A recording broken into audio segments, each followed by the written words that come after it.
Good morning, beautiful people. It is Thursday, June 4th, and you're watching a sports show. In the middle of a time where a lot of sports aren't happening, but sports figures are making a lot of news. Yesterday, Drew Brees was answering an interview for Yahoo Finance, I think. I don't know how, I don't know what that conversation was about the kneeling of the national anthem that Colin Kaepernick did, which led to a lot of players in the NFL kneeling during the national anthem in the past, which led to a lot of discourse in our society for what was happening and how it was happening. And Drew Brees, in a very tone-deaf answer, especially in the world that we're currently living in, ignited those thoughts and reactions of players of the past.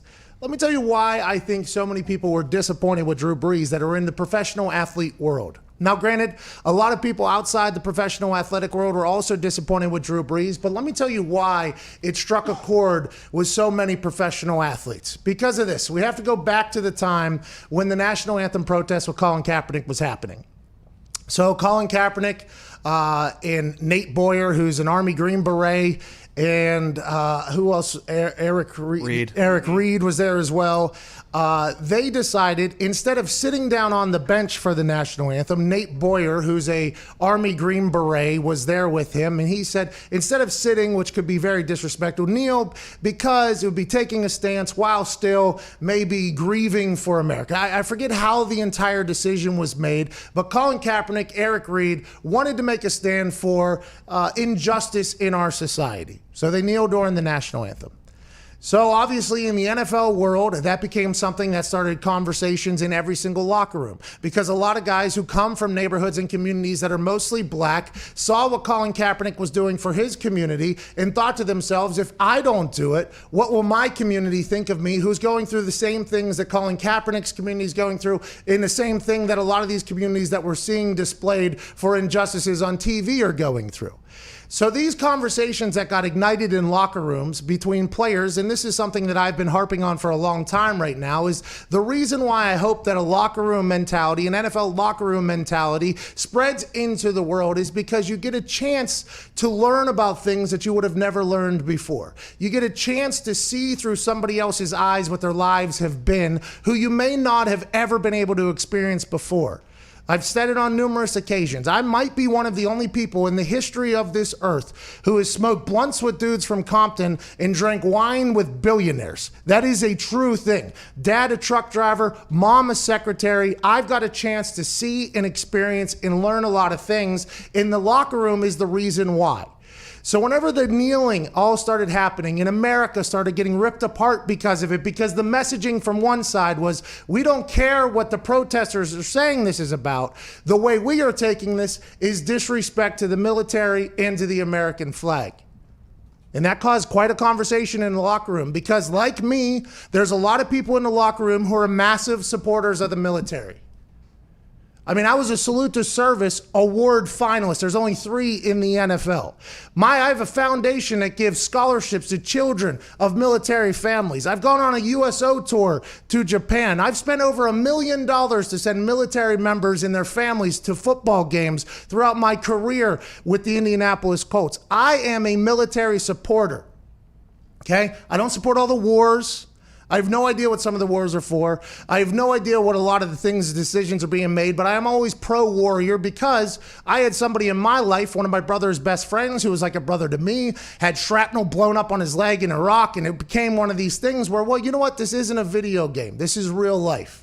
So whenever these messages started getting out about this protest, and in the middle of America, I don't think a lot of people knew on the coast, but in the middle of America, the message was getting sent very loud and very clear, because in the middle of America, by the way, this is where a lot of the military comes from.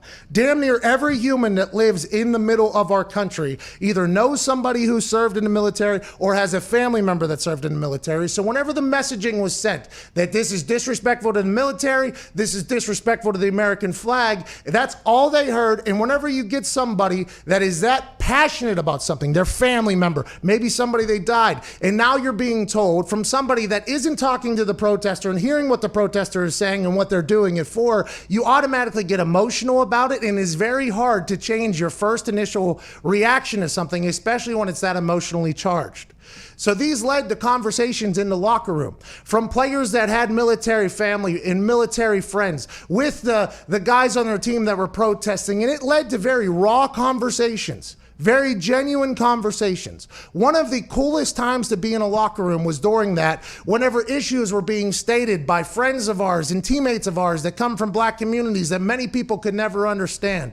That is why we are protesting. And then obviously, Colin Kaepernick wears the pig cop socks. And then he says something about Fidel Castro. So that even more kicks in the people that are like, look at him disrespecting America. This is what this is about. While everybody else who is protesting and knew what Colin Kaepernick and Eric Reed and a lot of other NFL players were actually protesting, those messages never came together. Those messages continued to go the different direction. And us in the locker room tried to tell as many people as possible is it's not a disrespect to the military. They had a military guy with them, Nate Boyer. That is not their message. If that is what came across, they don't mean that, because the conversations we were having in locker rooms were so raw, so real, so deep, so genuine, and so eye-opening. So whenever all these other professional athletes who know that Drew Brees was in the locker room during these conversations and knows that the messaging wasn't to disrespect the flag or to disrespect the military, what it was instead was hopefully an attempt to raise awareness for people what's happening in our black communities. Not just police injustice, by the way. We get a chance to see those. The George Floyd situation a week and a half ago has changed this country forever. I think it's going to make us better. It's going to bring people together. I think the riots and looting kind of got us off track. But there's also other things that happen in black communities that if you didn't grow up in one, you really would never understand. There's laws that are enforced and kind of enacted upon to prey on some communities. Then there's a turnover rate of going back to jail for something little petty where an entire generation loses a father. And then there's mistrust between not only the community and cops, but the communities and white people in general, because the white people are the only people they see are the people that are coming in to arrest their family members. There's laws and things of that nature that we don't really understand. If you didn't grow up in the neighborhood. And those were the conversations that were happening in locker rooms. So when Drew Brees was asked about that, instead of stating, which, by the way, I might be completely wrong here. I don't know if Drew Brees is a polished speaker. The fact that they were just going to hand him Monday Night Football and Sunday Night Football without knowing about that is wild to me. But instead of answering it in a fashion where he could reflect the opinions and views of what was actually happening in the protest to people who might not understand that, he decided to go ahead and continue to the narrative of what the protest wasn't about. And I think that is why you saw so many people heartbroken about what Drew Brees said. I think that is why there was such a massive reaction by professional athletes, because in a locker room, you are together. In a locker room, you are brothers. In a locker room, you get a chance to hear stories that not a lot of people get to hear, because people only get to hear things from the networks that they choose to watch. So sometimes the network that you choose to watch doesn't show the other side or inform you on things. So I think that is why the Drew Brees answer yesterday hit home so hard with so many people, because he was a part of those conversations and knew that the protest was by no means an attempt to disrespect the military. And the fact that he decided to push that narrative was his answer, whether he wanted to or not. It was heartbreaking to everybody else that ever played football with him, alongside him, or were in the locker rooms during that time, because it was not a great time to be in the NFL. It was not a great time it was not a fun time, because sports are supposed to be an escape for people. That's what this show is supposed to be. Sundays for a lot of people is their sanctuary. Hey, I don't want to hear about anything else happening in the world. I just want to see my team try to beat the hell out of the team from the other city. That's all I want to do. I grew up in a house where Sundays, bang, all we're doing, Pittsburgh Steelers. Pittsburgh Steelers win, we're happy for the next week. Pittsburgh Steelers lose, we're bummed for the next week. And that was the entire city. It was a sanctuary. So when Colin Kaepernick started raising real issues and real conversations during a sanctuary, plus with the messaging that it was against the military, it was basically pieced together to make people pissed off. It really was. And the protest wasn't supposed to be comfortable. No protest is comfortable. But I've said since the beginning, the messaging was split from what the protesters were trying to get accomplished versus what the rest of the world, the middle of the country was hearing and other people were hearing.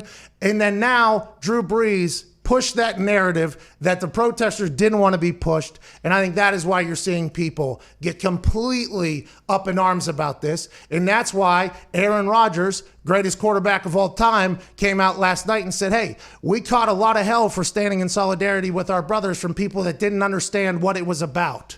They gave us a lot of flack. It was not about the anthem then. It was not about the flag then. And it's not about that now. It's time for us to listen and have some hard conversations.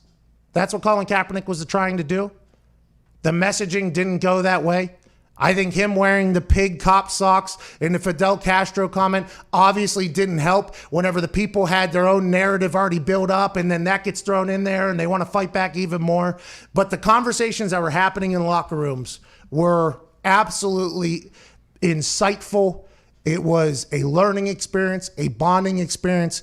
And I think that is why you saw people say, Drew, damn, we're disappointed in you. And I'm not going to lie, I was as well, because Drew Brees is a guy who's a leader in the NFL. He's a guy who everybody respected, I thought, in the NFL. He was a guy who anytime he got a chance to do something, it seemed like he was giving his maximum effort in doing so. And then now, whenever he gives that answer, you think to yourself like, damn, Drew Brees, for this one moment in this time period that we're living in, couldn't just be like a little bit more thoughtful. And instead, he just made it even worse. And that, I think, is why the Drew Brees thing is where it's at. I'm not happy with him not standing up for his teammates and saying, well, that's not what it was all about from begin with. I was in England with Antonio Cromartie. Antonio Cromartie stood for the English God Save the Queen, and then he kneeled for the American national anthem in England. And there was obviously a lot of chatter about it. I was on the plane ride with him home. I think there was a thought that he was potentially going to get fired after that game, and they would say it was potentially but it was a big time to be on a team.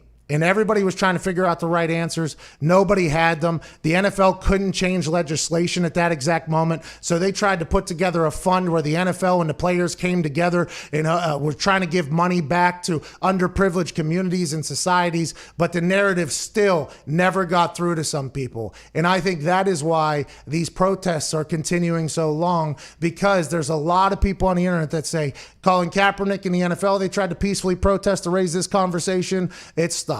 There's other times where this conversation has tried to be started. It stopped. Then the George Floyd murder happened.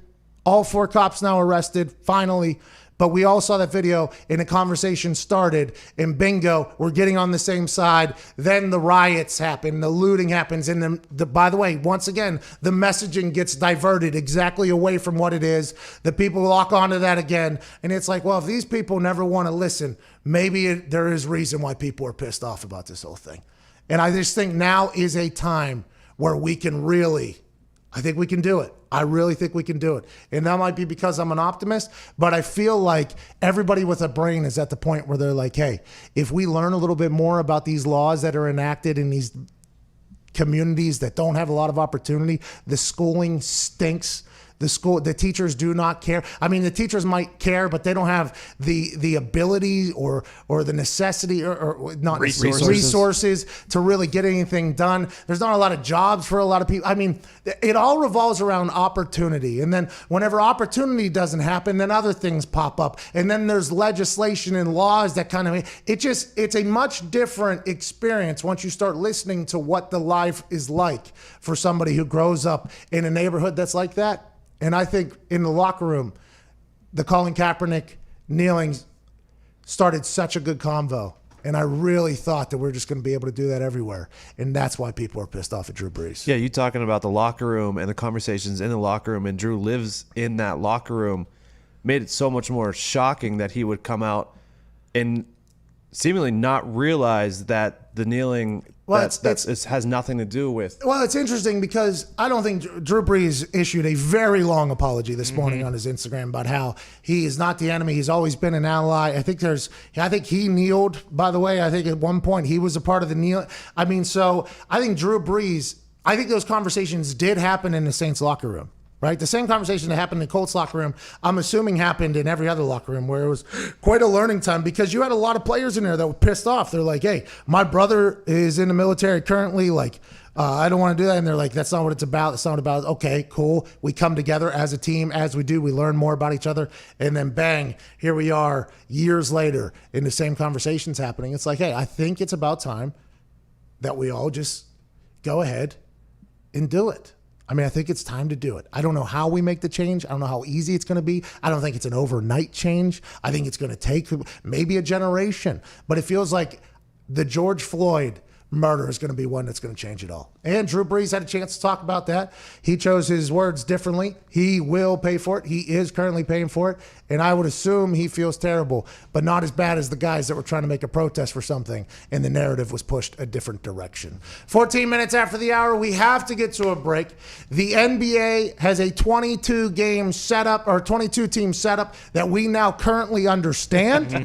How about that? We currently understand it, which is good news. Then the MLB potentially looking for a strike. Then Tony Dungy joins us in about 15, 20 minutes. That's going to be a good conversation. If you're Tony Dungy, how would you handle this as a coach? Frank Reich came out, gave a passionate speech about injustice and how it stirs the soul. Chris Ballard just came on a Zoom and said, hey, this isn't about football anymore. This is about a conversation about life. We're in a good time right now. A lot of people seem to be listening. Some are tone deaf. They always will be. To hell with them. 10 years, 15 years from now, let's make a better America for everybody. 15 minutes after the hour, you're listening to The Pat McAfee Show.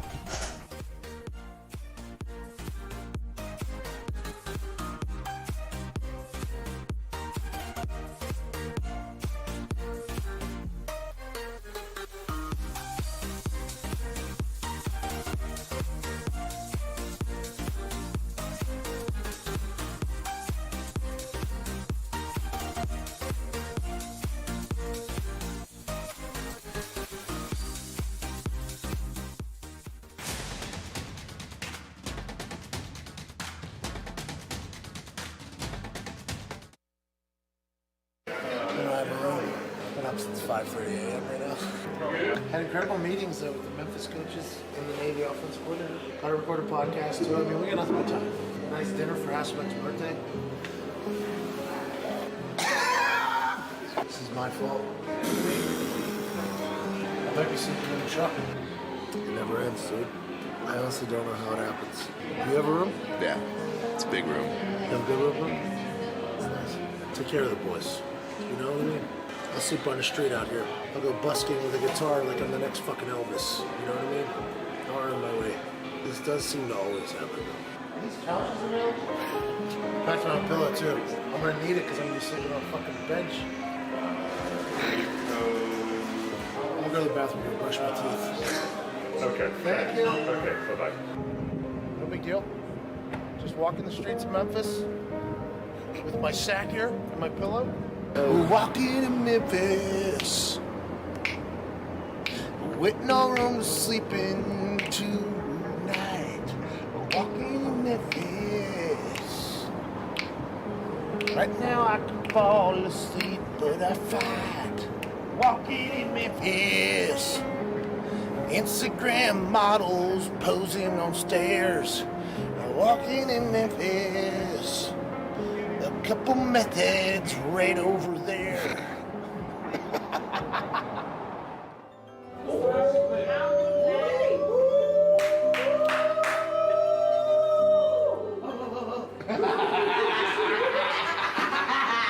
My last hotel didn't have a room for me. Baby, we have a room for you. Come on. Hold up. Do they set up a room for you here already? I found you, baby. I got you. I got you. I got you today. Appreciate that. Today is hour 14. Y'all take care of Patrick, all right? Boys, huh? King of the castle. Look, a view of the pool. All right, so now I gotta go to a production dinner and then record a podcast. Let's go ahead and do this. It's going, dude. I mean, honestly, today's tomorrow. Tomorrow was yesterday. You know, it just all kind of runs together. It's kind of a long walk. What the fuck? Are you kidding? Yeah, this is a palace. This is like two bathrooms. We're going all night long.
Welcome back to the Pat McAfee Show. Thursday, June 4th. Today, the NBA players, I believe.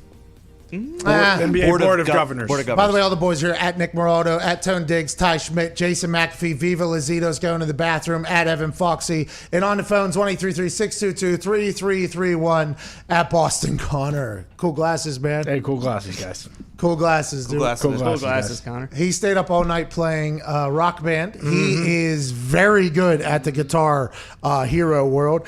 Is this kind of the look, or what is the look today? No, I just figured I usually slick it back. Why not slick it forwards? Hey, why not? Well, probably because I look like a stooge.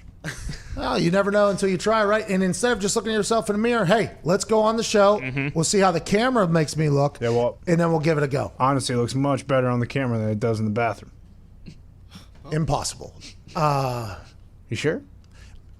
I don't think anybody in here says that looks great. I think it looks good. Good bundle of hair there. Yeah. I'm just not sure it looks great, I don't think. Well, I don't think I've ever looked great in my entire life. Oh, you're wrong. You're I'll wrong. take good all day. That mustache is great. Speaking of great, what looks great is the chances that the NBA comes back in a beautiful fashion. Today, they will be voting on the 22-team format, which, by the way, yesterday when it was rolled out, we tried to figure it out on air. Literally, while our show was happening, Shams Charania of The Athletic, who'll be joining us tomorrow after this vote happens today, was just sending out more and more information about this 22-team setup. We have figured it out. We think. This is what will be happening and what they'll be voting on today for in Orlando, a tournament. The Western Conference has 13 teams going down there because 5 teams outside of the 8th seed, so 9 through 13, are within 6 games of the 8th seed. And remember, for the playoffs, the top 8 teams from each conference make it. So 5 in the Western Conference are within 6 games and 6 wins of the 8th seed, and only one team in the Eastern Conference was within 6 games of the 8th seed, which is the Washington Wizards. All of these teams will play another 8 games. Those 8 games will be added to their record from prior Tiger King, Joe Exotic, quarantine, okay? They had like 64, 65 games. Some of them have played one more game than other teams. I mean, it's going to be interesting. So they'll all play 8 more games down there against the teams that are down there. It'll account with the prior quarantine regular season for their overall record. Then they will be reseeded via the conferences with their records. If the top 8 will make it in each conference, unless the number 9 seed, after this happens, after the 8 more games are played, if the number 9 seed is within 4 games of the number 8 seed, the 8 seed and the number 9 seeds will play against each other for that pivotal 8 seed, which makes them get into the 16-team tournament. Now, if the 8 seed beats the 9 seed, which is within 4 games after 8 more games have been played, then the 9 seed is out. But if the 9 seed beats the 8 seed at that point, they have to beat them again because they're a lower seeded team and it's double elimination. So that leads to a couple questions. What if there are teams that are tied with the same record at 9, and there's 2 9 seeds that are within 4 games of the 8 seed? Do they then play a little round robin tourney to see who gets in there? Nobody knows. Nobody has a clue what's going to happen with the teams who have played one more game than other teams. How will they account for that? But I feel like to get to the 16-team tournament, which they are trying to do, all of these teams that you see on the screen right now, and if you're listening, the top 13 in the Western Conference, top 9 in the Eastern Conference, they'll play 8 more games. Top 8 seeds will go into a tournament. If the 9 seeds are within 4 games of the 8 seed, they'll play against each other to determine who the true 8 seed is. Then we have a 16-team tournament. Bingo, bango, the NBA's back. All right. Yeah, you were talking about. The weird part is, so I just looked it up while you were talking. The Lakers have only played 63 games, while like the Mavs have played 67 games already. They all seem to fall between that 63 and 67 games. So they're all going to play 8. So like, do you just go off of winning percentage? Probably winning percentage. That would probably be the case. The issue is, what if 2 9 seeds are tied and the 8 seed is within 4 games of them, then what do they do with those 3 teams? And what if there's 3 teams tied, by the way? at 9 Which seed? there are right now. And which there could be after 8 more games. What if there's 3 teams tied at 9? What do they do? Who knows? But I think the reason why they're doing this is because they want to account for the season that happened before the quarantine. Like, hey, what happened before the quarantine is valid.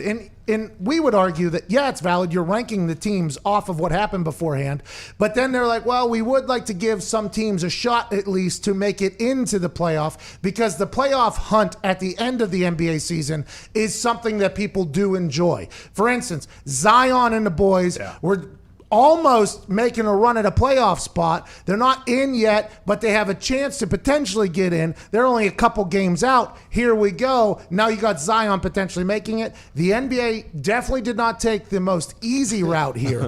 This is not the most easy path, but I like the fact that if you're within 4 games at 9 seed, you can play 8 to get in there, but you're going to have to beat them twice. And I think we'll eventually get to the point in which we all wish we were at, which is just a 16-team tournament. And maybe they're using these 8 games, by the way, to get the rust off of teams, to let them loosen up a little bit. What if Kevin Durant comes back for the Nets? What if Kevin Durant, Kyrie Irving are playing for the Nets? Oh my God, is John Wall going to play? Oh my God! If you were injured before the quarantine and you got healthy during the quarantine and now you're ready to play, why wouldn't you make a run at this? It's just like March Madness. You get hot for 2 months, all of a sudden you got an NBA championship that can never be taken away from you. If the Nets win the NBA championship in his first year of Kyrie and KD there, with all the things that were said before the quarantine about this Nets team, why would they sign Kevin Durant to that deal? Oh, they're already turning on each other. Oh, Kyrie's not playing because they're not good. What if those two just get hot and just go right through? They can. That could happen. We are in a wild time. The NBA did not choose the simplest way to do this, like the NHL did, for instance. But here we are. The NBA is voting on that today. We'll have more with Shams Charania on whether or not they say, yeah, let's do it, or no, let's not do it. No, not the simplest way, but it does seem like a very fair way, because with 15 to 20 games left in the regular season, those teams that there's 4 or 5 teams that are within 4 games that could have caught the A seed in the normal regular season, so they're giving them a chance. And I guess instead of just having to get hot in a little 2-game play-in tournament, you're giving a team a chance to really play. I would assume there's going to come a point, though, maybe 4 games into the last 8 games, where there's going to be teams that are playing for nothing at that point. And they will not be able to make it within 4 games of the 8 seed. I'll be interested to see how that gets handled. Will they understand that this is all just a big content piece? And if they're all playing at the same place, by the way, I'm excited for there potentially to be, 30 cameras there? They're going to outfit that thing like Big Brother, right? There's going to be no crowd. They're going to have things mic'd in there. I think the coverage is going to be electric. It's going to be awesome. 8 more games for every team. Then let's get the seeding. Let's get to the tourney. Let's get the NBA done. Who wins the COVID championship of the National Basketball Association? Do you think they should, once they do have those 16 teams set, do you think they should reseed and do no conferences and do it top to bottom like the original idea? They would have to do conferences because they're already stating they're doing conferences, right? So they're already doing the conferences, so you would have to do it. The original thought was 1 through 16, no seeding. Was pumped about that. Was very pumped about that. I mean, the Lakers, if KD and Kyrie Irving were to come back, had a tough road. It was like Nets, then Rockets. Then potential Clippers or whoever, Bucks or whoever's over there. But now I think they'll stay Eastern Conference, Western Conference, just because I feel like that's pretty sacred in the NBA world. I think it helps with the asterisk talk. Like if they were to do it the way that previously, where there's no conferences, then it's a Mickey Mouse tournament. But this is what they've done every single year for all time. Let's go to Wyatt in Wisconsin. Wyatt, what's going on, bub? Nothing much. How's it going, Pat? Not too shabby. 14-year-old calling in the show. What do you want to talk about today, brother? So it's a suggestion for the NBA on how they can So yesterday you guys were talking about how the higher seeded playoff teams can get an advantage. I'm thinking what they can do is just go away from the whole hard court thing and just make it slam ball. Nice, Wyatt. Nice, Wyatt. We said that yesterday. That's a good idea. I'm happy that a 14-year-old in Wisconsin co-signs with us. We did have a lot of conversations about the NBA wants to figure out some advantages to the higher seeded teams because they don't have the home court advantage. So they're pitching out ideas. Maybe the higher seeded team can have 7 fouls for one of their players. They can designate a goon basically to come out and foul people. Maybe they'll bring in the hardwood court of the higher seeded team. These are things that the NBA was actually talking about. Maybe they'll get to pick a better hotel than anybody else, which I think they should absolutely, do an extra coaches challenge for the higher seeded team, and then the ideas we pitched out, I think, were just much better. Incredible. Forget the hardwood moving in every single game. I think the fact that it's playing on one court makes it kind of cool. Actually, it makes it feel like it's an AAU March Madness. It gives it that whole appeal. Also, you bring in all that hard court. That's just that many more people that need to be there to put it together and take it apart. Like you're adding a lot of bodies when you do that. And let's think about the timing. They're going to have to put a lot of games in there. That's too. not going to be able to happen. A lot of lacquer. I mean, the amount of wood finish that's going to be there is next level. But the thought of maybe having the higher seeded team go towards a little bit bigger rim, I think that's something. I mean, if you want to give them advantage, let's go ahead and give them an advantage. Maybe lower seeded team has to go against a double rim. Maybe. I mean, is there anything wrong with that? Maybe the lower seeded team has to play everybody on their bench for at least 3 to 4 minutes a game. I mean, there's a lot of different ideas, but I think the fact that they're playing 8 more games, 9 seed, 8 seed, then Eastern Western Conference, let's get to it, all on one court. They're going to have so many cameras covering this thing. The mics are going to be everywhere. It's going to be. I'm excited for it to get started. Nobody knows when that's going to be, but here we go. They're voting on it today. 31 minutes after the hour, we got Tony Dungy joining us on the other side. Tony Dungy, Pittsburgh Steeler, head coach for the Buccaneers and the Indianapolis Colts, first African-American head coach to win a Super Bowl. Now he's an NBC sports analyst. He'll be joining us on the other side. Ladies and gentlemen, this is the Pat McAfee Show, Thursday, June 4th.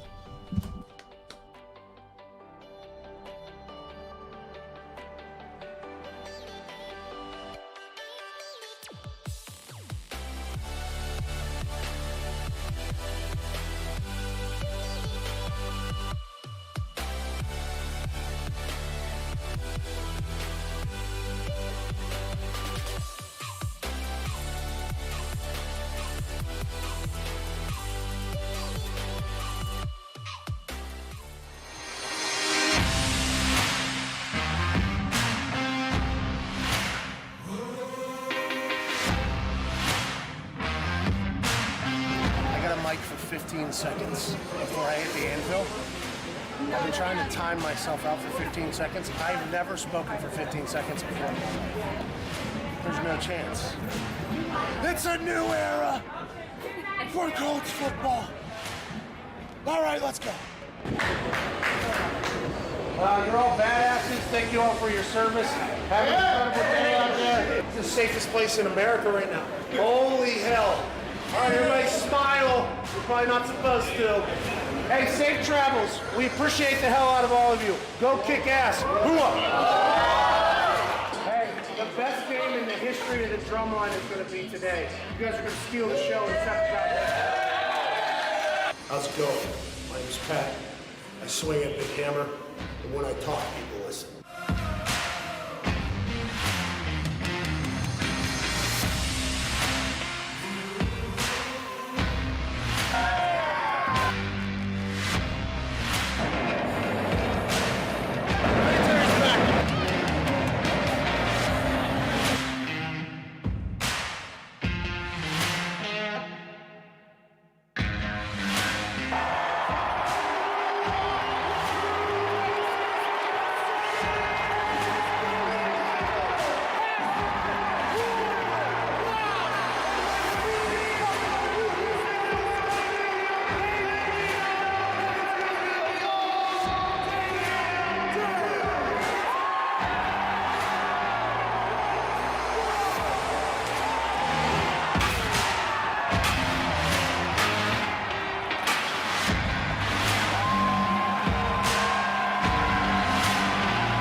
A long fucking day.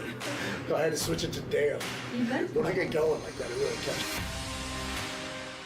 Hey, big cold swing today, huh?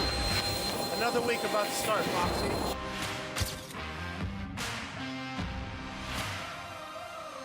Triple H texted me, said he enjoyed it. Nice. He said if anybody's making fun of you for the size of your hammer, just tell them it's not the size, it's how you swing it.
Welcome back to the Pat McAfee Show here, Thursday, June 4th.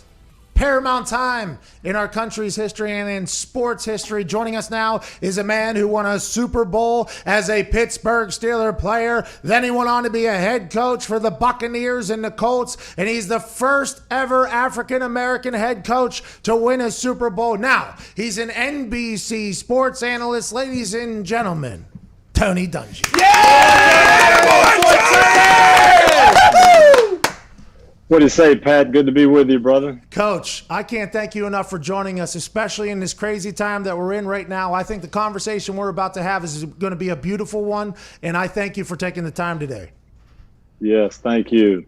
Okay, so Coach, you're very widely known as a unifier. I didn't get a chance to play for a team that you coached. I came right afterwards with Coach Jim Caldwell, who a lot of people said he has a lot of Tony Dungy-like vibes. And if that's the case, Jim Caldwell was an absolute gentleman, and I did miss out on the opportunity to be a player for you.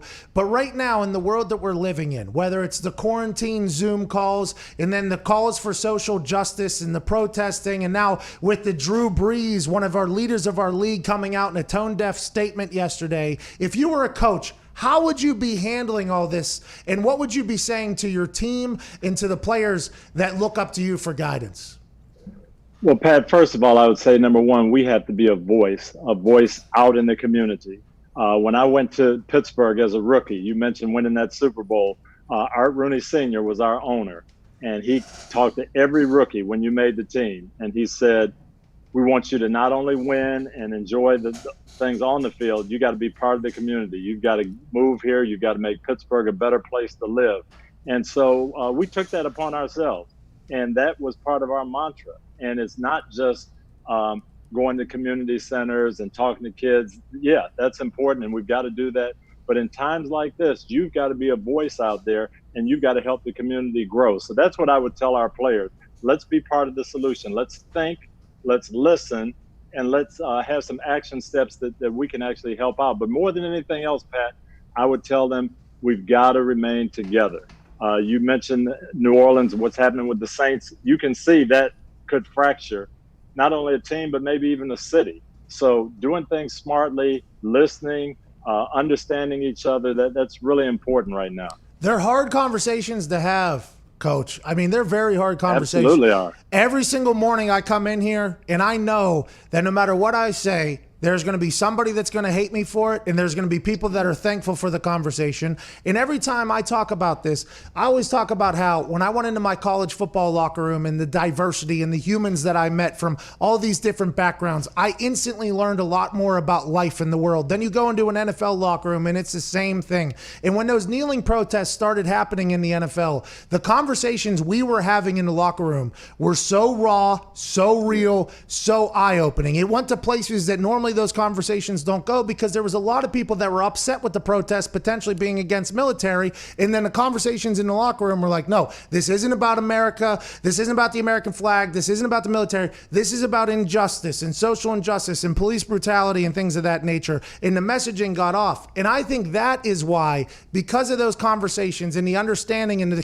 togetherness of the locker room, why so many people were disappointed in what Drew Brees said yesterday. A lot of professional athletes were disappointed because they were like, hey, Drew, you were a part of those conversations with us. You knew why we were doing this. To push that narrative of what it wasn't, I think that is, do you concur with that? That is why so many people were disappointed with Drew Brees? Yeah, and you know, Pat, you can have those conversations in that locker room because you have relationships. You've worked with guys. You've sweated with them. You've bled with them. And you've had those conversations. You're not just someone that passes each other on the street. You're in the brotherhood in the locker room. So you can go deep and you can talk about it and you understand it. So then it becomes, okay, I might not agree with everything you say and I might not be on board with every little detail, but you know what? I understand where you're coming from and we can attack this together. And I think that's where so many guys on the Saints were hurt. They felt like we did understand this and let's attack this together. So I don't want to make this all about Drew Brees right now, but literally this is kind of a focal point of society at the moment because you have all these people coming together. It wasn't just Minneapolis that was upset about George Floyd's murder. It was the entire country came together. Now, granted, the narrative and the messaging, just like the kneeling protests, went a different direction when the looting happened and the rioting happened and the city started to get burned down. The narrative got sent into a different direction as opposed to what it should have been. But now with Drew Brees becoming the face, basically, of that narrative being pushed in a different direction in the past, I think that is why so many people want to talk about it. What would you say to Drew Brees if you were to talk to Drew Brees right now? Because he came out with an apology this morning. He said he's going to sit and listen and learn. What is something that you would say to him? Because you are a very important voice in this world, Mr. Dungy. Well, first of all, I would accept that apology, and I would say thank you, Drew, for making that apology. And let us sit down and listen and learn, and let's revisit that conversation. And I would tell Drew that yes, we have to understand that this is not about disrespecting the flag. No one wants to disrespect the flag.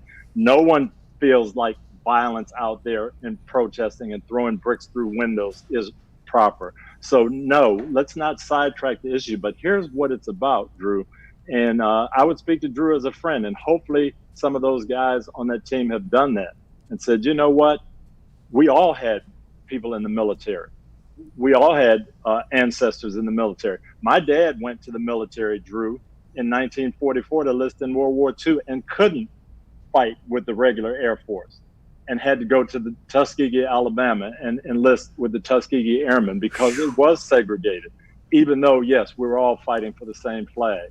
And when my dad came back from that war and wanted to take his first teaching job in Washington, D.C., where that flag flies, he wasn't allowed to ride the bus in certain places. He wasn't allowed to teach in certain schools.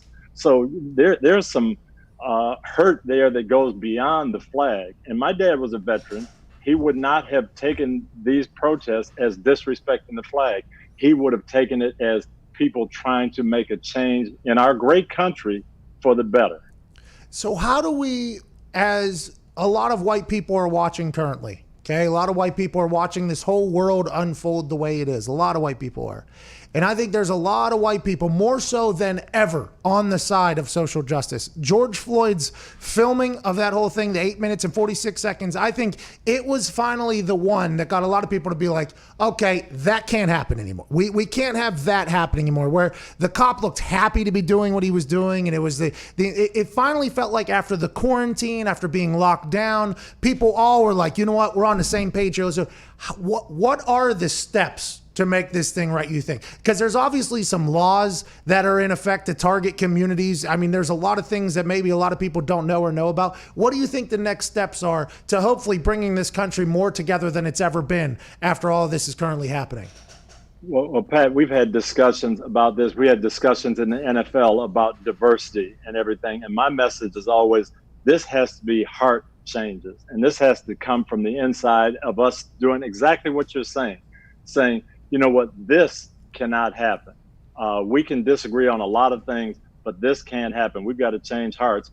And I'm a very strong spiritual person. I believe in Christianity. I believe in the Bible. And to me, Pat, I've always said, the Apostle Paul said in Romans, we cannot get overcome by evil.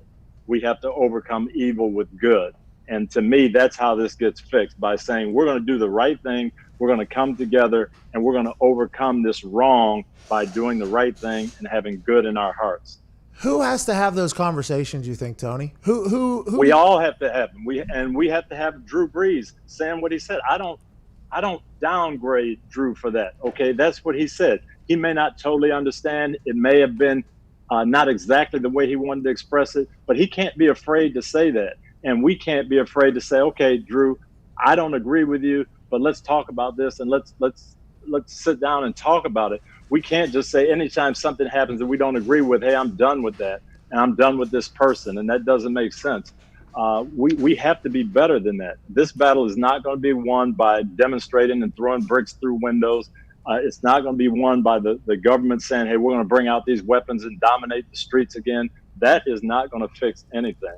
Coach, how come we got to a point in this world where if you believe this, then you automatically believe this, and this. And if you believe this, you believe this, and this. And we are not going to talk to each other. We are not going to listen to the other side.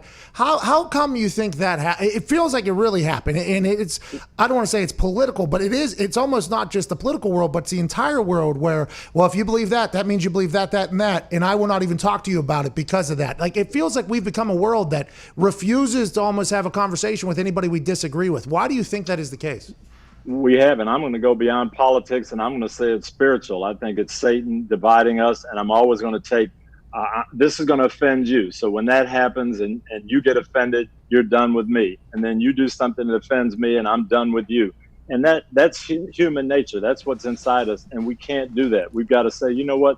This is a brotherhood. This is a country, and we've got to figure these things out. I'm not going to be exactly like you. I'm not going to think exactly the way you do. But you know what? We can still make this country work and make this country be great. The NFL took a lot of heat for the kneeling protest. A lot of heat from the way it was handled. I mean, guys were getting booed out of stadiums, right? Because the messaging went a different direction. Then I think the NFL attempted to make it right by that coalition they created where they started donating money back to underprivileged areas and youth and things of that nature. Do you think the NFL has a massive role to play in this entire thing, especially now that Drew Brees, one of the faces of the NFL, is becoming such a big part of this whole thing? I think we have a huge role just because of who we are, the most popular sport in the country. And all these young people of all backgrounds that come together and try to win a Super Bowl together, we can show the country how it's supposed to work. And I thought the leadership in our country and the leadership in the NFL wasn't great at that time. I said at the time, if I was still coaching, I would have given up my weekly press conference and let those guys, say, what, okay, we don't want to kneel. We don't want to distort the process. Instead of those 3 minutes kneeling, I'm going to give you 20 minutes of my press conference to discuss what's on your mind, what the problems are, and let's get this out there. That would have been so, because it got almost, I don't want to say it got tiresome, but it did whenever you knew what the protest was actually about, but you were speaking to somebody who was told that it was about something. Didn't know. Yeah. And it got tiresome to be like, well, that's not That's literally not what. Well, they shouldn't have done it that way. It was like, well, that's they literally. And then whenever Colin Kaepernick wore the pig cop socks, and then the Fidel Castro thing, it only got even worse. And it was just like the narratives just got sent in so many different directions. And I feel like right now it's starting to happen again. But I do feel more and more people on the right side of things. I honestly believe that. I agree, and that's what we've got to do. We've got to keep the focus on the problem and not on our differences. Coach, do you kind of wish that I was a quarterback for a team that you were? I would have loved to have you on my team, Pat. I really would have. I listened to you speak at the, I think it was the Colts training at the end of a sponsorship luncheon or something like that. And it was my first time ever getting to see you operate. And I was like, man, that guy up there, so good at doing whatever he was doing. He controlled the whole room. He sent a positive message. And there is not a single negative thing said about Tony Dungy in the Colts facility when I was there, man. I wish I would have got a chance to play for your team. Well, thank you, Pat. And that's the message. We got to stay positive. We got to stay together, overcome evil with good. Don't let little distractions take us off base. That's what we always talk about in the locker room. Stay focused on the goal. Don't let the outside the locker room come at us. So we've got to do that as a country and stay together. Football night in America is, did we lose him? Seems like Yep. You know what, Pat, I got another call I've got to take. You got to do your thing. Go save the world, Coach. Appreciate you, man. It. Yep, thank you. Ladies and gentlemen, Tony Dungy. Attaboy, Tony! I was going to ask him about Football Night in America just being the biggest show on earth, and he's been there for what, 45 years? Yeah. Good conversation. That was there. really, really good. Mm-hmm. Hey, that's real stuff, though. You know, it's like I honestly believe that is why the Drew Brees reaction was what it was, because it was like, well, you knew what the conversations were happening in the locker, like you knew that the message was getting distorted, and now you're bringing back that distorted message. It's like it's not helping anybody, and I would assume that Drew Brees, I don't know, I have no idea what the purpose of it. He apologized for it, which, by the way, better apologize and acknowledge a mistake that late than never or whatever, but. That was an incredible conversation. I liked his perspective on Drew. Okay, you said what you said. We disagree. Now let's talk about it and tell you why us on this side feel completely different. The world, though, doesn't do that anymore. No, not at all. The world doesn't. Nobody talks to anybody that disagrees with them anymore. It's just not what happens. And if they do, it's just yelling the entire time. Jump at your throat. And that's why whenever I saw the protesters and the cops hug each other a couple nights ago in Indianapolis, I was so happy. I was like, okay, that never happens in America anymore. Okay, you write somebody off, see you later. You unfollow them on social media, gone forever. You block, see you later. And in real life, if you believe this, that means you believe this, this, this, and this. I can't talk to you because of this, this, and this. You're completely wrong morally, everything, blah, blah, blah. And the conversations just don't happen. But maybe this will be a time when conversations start to spark back up. I honestly feel like there's a lot of people right now, and I could be wrong, and I would assume the YouTube comment section disproves this a little bit, but I think there's a lot of people that are on the side of, hey, okay, let's make this place as good as we possibly can so that in 10 years from now, 15 years from now, we're all just like, okay, here we go. This is the place that we set out to be originally, even though we potentially ran into some obstacles and hurdles along the way. Well, and that's what is so tough is like with Twitter now too, like it just exacerbates Group that. think. It's like, exactly. It's like, hey, you can follow exactly who you want with the same opinions and perspectives as you, and you don't ever have to hear the other side. It's incredible because all I ever want to do, and this might sound like I'm grandstanding, I want to hear the other side. That I take a lot of, I don't want to say enjoyment, but I enjoy learning about why people feel something that I don't feel. Like I want to know, but that's why I took sociology classes and things of that nature. Like I enjoy learning about why the human acts the way it does, but I feel like we've gotten away from even attempting to figure out why they think that way. And then maybe, by the way, if they're wrong, educating them on that and then moving forward. That's just not the way the world works. We always tell us, boys, like if you're going to watch the news, watch all of the news channels. Get all of the perspectives. Same exact topic, covered 3 to 4 different ways. It is a vital piece of information to have, to know where somebody else is coming from. It's hard to do, though, I guess. Takes a little bit of effort. Wild Thursday, June 4th. Thanks to Tony Dungy. In the second hour, we have Mason Crosby. We'll be back on the other side. This is the Pat McAfee Show.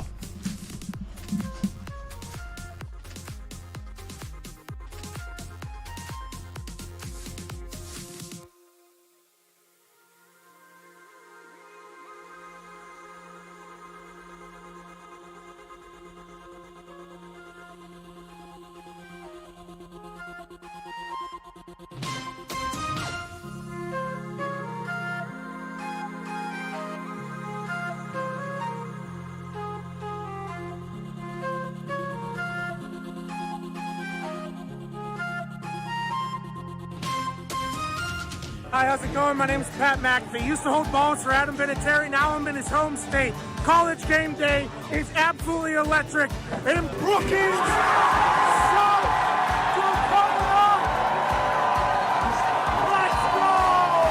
College Game Day has made the voyage to Brookings, South Dakota to experience a game with the best fans in college football.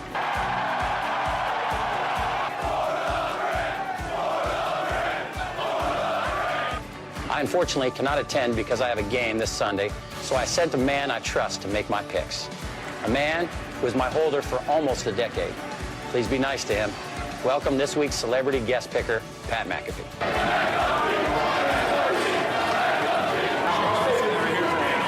Go big, go blue, go Jacks. Hosting Auburn. Yes, everybody saw this. The best fake punt in the world. What do you think, Pat? I absolutely loved it all the way up until execution time. That is not one we like to show in the brand headquarters and punting and kicking world. Oh, dance off. Oh, let's get weird. Yes. Duck that, huh? Bang! Right off the top of the dome. That makes it a lot easier when you got a dummy standing right in front of you like that. Running. He's Hayukin! Daniel Russo! Wax on! Wax off! Knee to the face! World Series. Go! Yes! These teams stink. With that 15, they celebrate by doing shotguns. And I know, did you figure that out? I'm going with the University of Virginia Cavaliers. That was great. Whoa! I will never, ever in the history of my life cut against that ball. Oklahoma State is a win here. It doesn't matter. Not so fast again.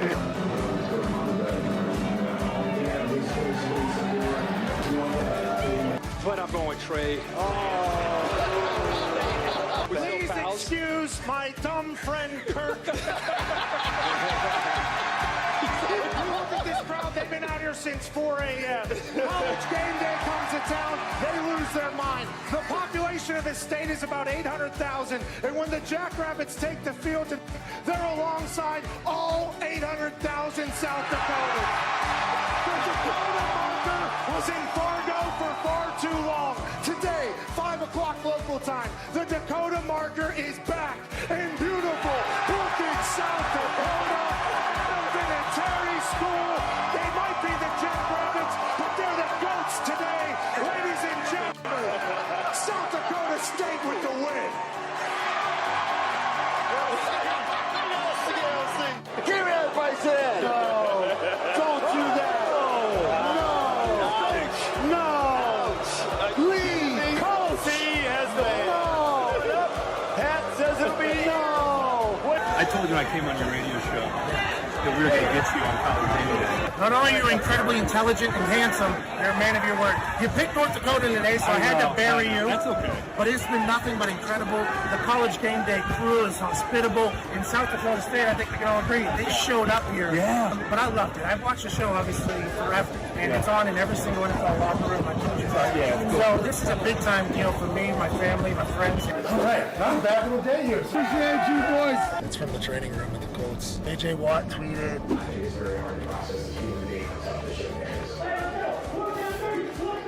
Text from every human that I've ever done television with, like since way back in the day. They're like, we knew this day would come. Equipment managers, old teammates. I mean, you don't get to trend on Twitter often anymore. They make it damn near impossible.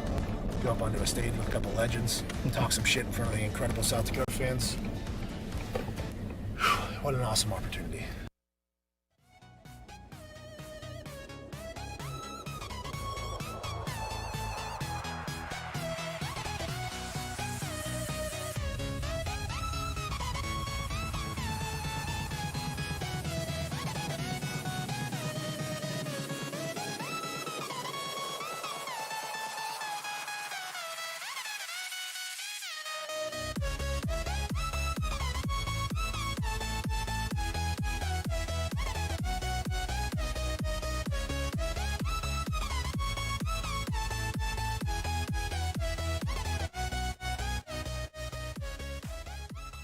Good morning, beautiful people. It is Thursday, June 4th, hour 2, kicking off right meow. Yeah!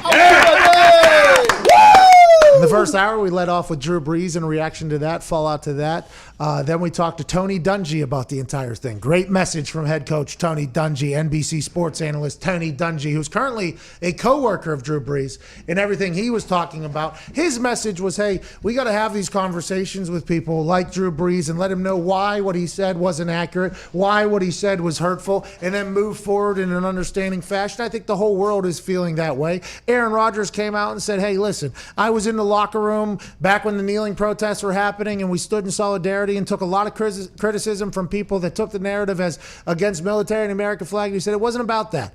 It wasn't about the anthem. It wasn't about the flag then. It's not about that now. What it's all about is hopefully listening to a community say, hey, there are some things that we can fundamentally change and make this world a better place. A lot of people aren't happy that I've been saying this in the morning. I've been learning a lot about some of the people that watch and listen to this show. It's kind of disheartening, to be honest with you, because I feel like since the beginning, we've been a unifier. I feel like our show has been one that says, hey, when you come on this show, we're going to have a good time. We're going to learn about you. We're going to humanize people. We're going to make sure everybody comes together in a beautiful fashion. And then seeing some of the reaction has been tough. But I do know that in 5 to 10 years from now, when people look back on this show, they'll be proud to say they were a fan of this show because we're not speaking for anything that's too much. I am vehemently. Vehemently?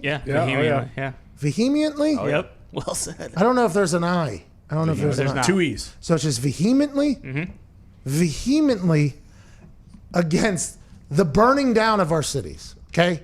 I don't think anybody with a sane mind is for that.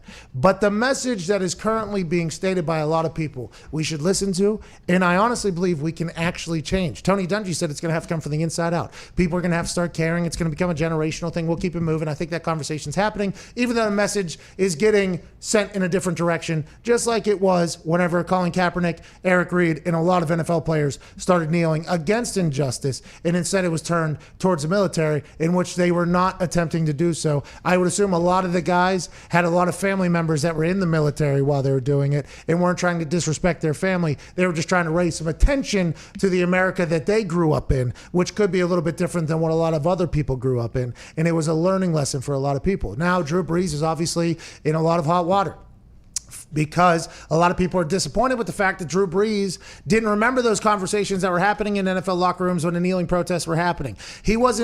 Somehow, he wasn't able to recall the emotional conversations in locker rooms of teammates of ours that were participating in the kneeling protests whenever people were saying, hey, you know, my uncle's in the military, and me, I had a military foundation at the time. I'd given over $1 million to military people to come watch football games, USO trips, you name it. One of my brother's best friends, like a brother to me, was in the military. There was a lot of questions a lot of people had that were like, hey, you know, like, people aren't loving that this is disrespecting the military. And then you hear the messages back. This isn't about the military. This isn't about the flag. This is about some things that happen in our community that we would like to see change. And we're just taking a knee because Nate Boyer, who is a Green Beret, told us to do so. We just hope to raise a little bit of awareness now. The pig cop socks and the Fidel Castro thing kind of built people into their trenches even more so. But now we're at a point where I feel like everybody's on the same side. Let's make this place as good as it possibly can. And Drew Brees is going to have some conversations with people and let them know that he apologized this morning, but it seemed like a tone deaf response by Drew Brees in a world that you can't be tone deaf. Everything is about not being tone deaf anymore, about not just kind of saying, not going to listen to it, don't want to hear it. It's not, this affects my life, my happiness. I'm just going about my day. I don't want to hear about it. Well, now's the time to maybe open your ears a little bit, listen, let's see how we can fix it, and let's move forward together and make a better place. That's how we stand. That's how I feel. There's people that hate me for it now all of a sudden. There's people that I've probably given to. There's communities that I've probably donated to that hate me because of things I'm saying. It's like, hey, listen, I'll see you later, pal. Okay? I will see you later. We're all here to talk about sports. Drew Brees, obviously a pretty big sports figure, had to talk about it. Now we will move on to the MLB. We already talked about the NBA last hour. I mean, there's sports coming back, and the AFL in Australia is back in June 11th. All the boys are here at Nick Moraldo, at Tone Diggs, at Ty Schmidt. Jason McAfee's here. Viva Lizito's back from his grumpy. Misspelled Portland wrong in the first hour. At Evan Foxy's here. And Boston Connor's on the phones, 1-833-622-3331. Let that thing swing. He was up all night playing Rock Band. He's a Guitar Hero legend. He wanted to open up more songs so the entire office could play more songs. Yeah. I appreciate your service. And by the way, cool glasses. Hey, cool glasses. All right, let's talk about the MLB. The MLB has been entrenched in negotiation. The MLB is one of the only leagues that is a spring league that didn't get a chance to start before the quarantine happened. The NBA, they had already played 67 to 63 games each team. The NHL, they had games before the quarantine. It was hard to remember if they did. I knew. Well, hockey. I mean, it's tough. Season starts in April. The MLB, though, did not have any games before the quarantine. Their training camps were shut. Spring training was shut down. They were sent home. So the MLB has spent this entire quarantine with no checks from anybody because they didn't even have a chance to collect the first half of their season's checks like the NBA and like the NHL. So now the big discussion revolves around whether or not the MLB and the MLBPA can come together to figure out how they are going to divvy up billions billions of dollars. And it seemed like there was gloom and doom ahead for the MLB diehard fans, which is a niche group, which is a very niche group. But it seemed like there was going to be gloom and doom. Every time the MLB sent over a proposal, the MLBPA would literally put it in a toilet, pee on it, and then send one back. Then the MLB would say, we're not even going to counter that. We're going to put that in the toilet. We're going to poop on it. It seemed like the conversations were so far apart that the MLB wasn't going to happen. And then we talked to Trevor Bauer. Full 40-minute conversation can be found at the podcast Pat McAfee Show 2.0 just the other day. He said he feels as if there's always been labor peace with the MLB for the last couple decades. He thinks that 95% to 100% chance of the MLB coming back. And the more and more information that we're getting out of this, the more and more I think that's going to be very difficult to do. But Trevor Bauer said that every single MLB player he has talked to wants to come back and play. So there was a prorated discussion. We'll cut the season in half. We'll pay you a prorated rate for whatever your salaries are supposed to be. Then there was a 50-50 revenue split on top of that. Players like, there's no way we'll agree to that. There is zero chance we'll agree to that. So then the players pitched back more games, 112 games. We want prorated salaries. We can finish this thing up by October. Here we go. This is our layout. Then the MLB said, we're not even answering that. What we're going to do is we'll give you a prorated salary, 50 games. If you want a prorated salary and you don't want to do a revenue split, if you just want to take your massive salaries that come from 160 games, 162 games, and then we'll prorate your salaries down to 50 games. And the MLB was like, no, the MLB Players Association was like, no way, we need more games. We want 112 games. If we're going to do a prorated salary. We don't know how long our arms are going to last. We don't know if a baseball bat won't be able to be swung at a high capacity in a couple years. We need to make as much money as possible. This is our lives. This is our bodies. We don't know how long we'll last. The MLB was like, oh yeah, do you want to get into that fight right now? There's 38 million people on unemployment. There's riots and protests in the street right now. Do you want to worry? Do you want to look like the people that won't take an agreement? So the MLB said, hey, you send us whatever proposal you want. This is what we're sending back. They said MLB season will be 50 games basically, and it'll be a pro rate. Now the MLB players have a decision to make. Will they strike? Will the MLB players, for the first time in a long time, will professional athletes, for the first time in a long time, decide to strike? Remember when the NFL happened, that was a lockout. The owner said, we don't have a deal in place. We don't want to pay you what you're expecting. You are locked out of our facilities. You are not allowed to be here. You can't even talk to anybody in the front office. A strike is the complete opposite. It's whenever the players go, nah, we aren't doing that. That is what this potentially sets up for if they implement the 50-game season. The players, Trevor Bauer has told us every player he's talked to wants to play. So I assume there's going to be some dissension among the ranks about what the MLBPA is going to do. But if they decide to strike, guess what? Bring in the scabs. Yeah! Scab players, Shane Falco, Nigel Guinness, here we go. Now we're playing the replacements, and we're potentially back in this game. The conversation with Trevor Bauer led me to believe that there was no chance we were going to get a chance to be a scab baseball player this season. He said 95 to 100% he thinks the game's going to come back. He thinks, hey, we've had labor peace for a long time. When the rubber meets the road, 11th hour, we'll make something happen. That is what the MLBPA and the MLB does. Yeah, the MLB floats out these PR concepts and pitches to see what the public response is. And then they pitch that to the players, and if the players say no, then the players look terrible. He said there's a lot of that going on, but he feels like at the end of the day, they'll be able to figure it out. Reports are coming out that the MLB is like, nah, this is where we're at. 50 games, prorated salary. We're all going to lose at least $50 million or whatever. You either play or you don't. And if those players say, hey, we got to get ours, dog, like Blake Snell said on his Twitch stream, there's 9 guys in here ready to play baseball. Oh, yeah. We will 1,000%. be the New York Yankees if that's what you're looking for. go. Let's get to it. Seems like the players are not in a win-win situation here. Like if No. It is a terrible situation. They're for sure going to reject that. Yeah, they're for sure going to reject that. And the MLB said that this is basically their final offer or whatever, and it has to be. They are coming up on the 11th hour that Trevor Bauer referred to being the time whenever the decision and deal will be made. But it sure feels like the MLB players are going to reject this. The MLB said they're not moving at all. Now we got a bit of stalemate. You see, when you got 2 trucks that pull the exact same and they're pulling away from each other, it's a little bit of a stalemate. That's exactly what's happening here. And it feels like the MLB PA now is where you're going to have to potentially see some dissension because Trevor Bauer said he hadn't talked to a player that doesn't want to play yet. Mm-hmm. And then Blake Snell, Bryce Harper, and the boys said they're not going to play unless there's good money on it. And it's just like, okay, maybe half the people will come back. And then are those people going to be hated by the MLB Players Association? Oh, there could be drama in the MLB, which kind of seem to be the only thing that's talked about with the MLB controversy when we're talking about banging on trash cans and sign stealing. And then now it's like, well, they can't figure it out. Maybe we are the people that save baseball by going and being scat players. I don't know if there will be a counter proposal, but when I first saw this, I assumed that the MLB was just posturing because that with this 50 games, they knew the players would say no, and then they could just get back up to 81, which I think was their original proposal, is that they wanted to play 81 games. Yep. There's no way they figure this out. No chance.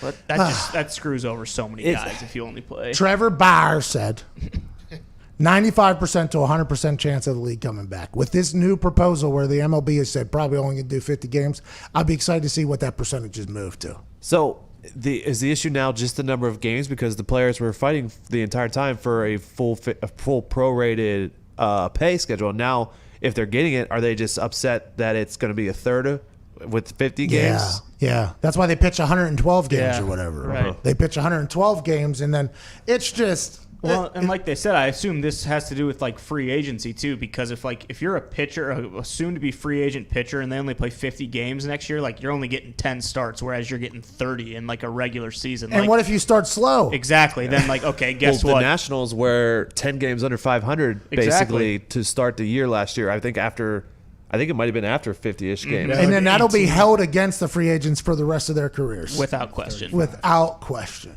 What was that, dude? The Nationals, they were like 18-35 after their first 50 games, then they won the World Series. So you only play a 50-game season. I mean, it's like big math guy over there. What the heck's going on? Mm-hmm. Big math guy.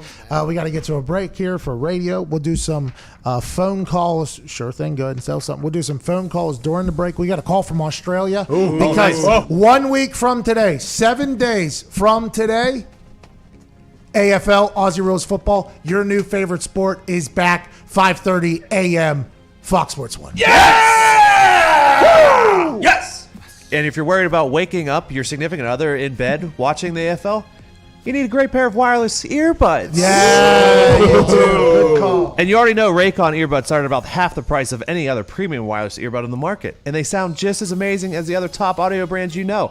Their newest model, the Everyday E25 earbuds, are their best ones yet, with 6 hours of playtime, seamless Bluetooth pairing, more bass, and a more compact design that gives you a nice noise-isolating fit. Raycon's wireless earbuds are so comfortable, perfect for conference calls, video chats, or binging podcasts. Unlike some of the other wireless options, Raycon earbuds are both stylish and discreet with no dangling wires or stems.